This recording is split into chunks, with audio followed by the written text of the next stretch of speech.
আসসালামু আলাইকুম সবাইকে। আজকে কিন্তু এসএসসি 25 যারা আছো তোমাদের কিন্তু ইংরেজি সেকেন্ড পেপার পরীক্ষাটা হয়ে গেল। তো যারা সামনের বছর এসএসসি দিবা তারা এবং অন্যান্য যারা আছো তোমরা কিন্তু এক নজরে প্রশ্নটা দেখে নিতে পারো। তো প্রথমেই দেখো, প্রথমে আমাদের কি থাকে, একটা উইথ ক্লু থাকে। এইখানে দেখো 10টা প্রশ্ন, এক একটার জন্যে হাফ মার্ক করে। তো দেখো 1 নাম্বার প্রশ্ন ছিল এইটা, 2 নাম্বার ছিল ট্রি প্ল্যান্টেশন নিয়ে, ট্রি নিয়ে। দেখো খুবই কমন একটা প্যাসেজ, অনেকবারই থাকে এইরকম কোনো কিছু। তো এইখানেও কিন্তু 10টার জন্যে হাফ মার্ক করে, তার মানে 10টার জন্যে 5 মার্ক। তো এরপরে যদি যাও, পরের পেজে যদি যাই, এখানে কিন্তু তাজমহল নিয়ে একটা টেবিল আসছে। এই টেবিলটা কোনো একটা বোর্ডেরই 23 কি 24-এর কোনো একটা বোর্ডেরই হুবহু একটা টেবিল কিন্তু এখানে উঠাই দেওয়া হয়েছে। তোমরা যদি একটু বইটা যদি একটু খুলো তাইলেই দেখতে পারবা যে এই টেবিলটা কিন্তু আছে, অর্থাৎ একদম সেম জিনিসটা আসছে। 4 নম্বরে দেখো একটা প্রাইজ গিভিং সেরেমনি নিয়ে রাইট ফর্ম অফ ভার্ব আসছে এবং মোটামুটি যথেষ্ট সহজ ছিল। 5-এ ন্যারেশন এখানে 5 মার্ক। একদম নরমালি আমরা ঠিক যেরকম ন্যারেশনগুলো করে থাকি ওই রকম কোনো চেঞ্জ নাই, কঠিন বা এরকম কোনো কিছু না। এরপরে দেখো 6-এ আসছে তোমাদের সবথেকে ইম্পর্টেন্ট যে টপিকটা, সবচেয়ে বেশি মার্ক যেটাতে, সেটা হলো ট্রান্সফরমেশন অফ সেন্টেন্স।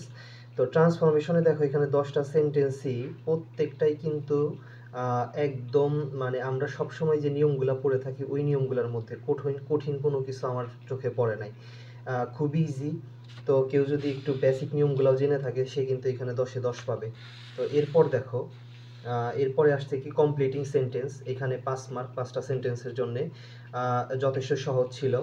8 নাম্বারে তোমাদের সাফিক্স প্রিফিক্স, তোমরা জানো আগে পরে যোগ করতে হয় 10টার জন্যে পয়েন্ট হাফ করে, তার মানে 5 মার্ক। এরপরে আছে কি, এরপরে আছে ট্যাগ কোশ্চেন। ট্যাগ কোশ্চেন এখানে 5টা। এরপরে তোমাদের আছে কানেক্টরস। কানেক্টরস এখানে 5টার জন্য 5 মার্ক।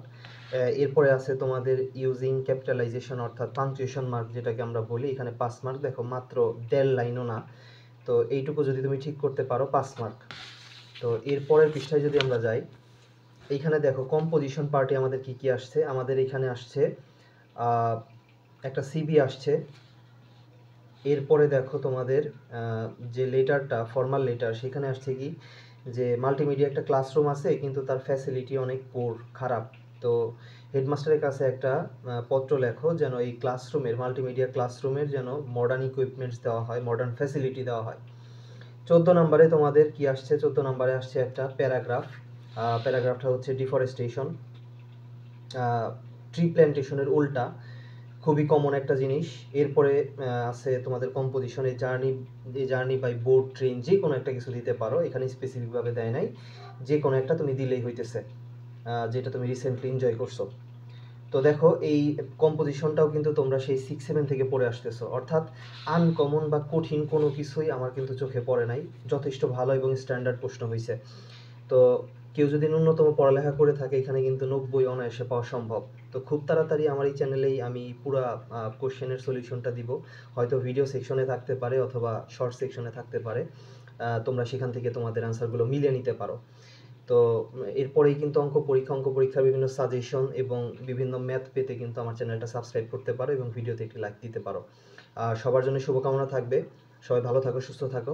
আসসালামু আলাইকুম।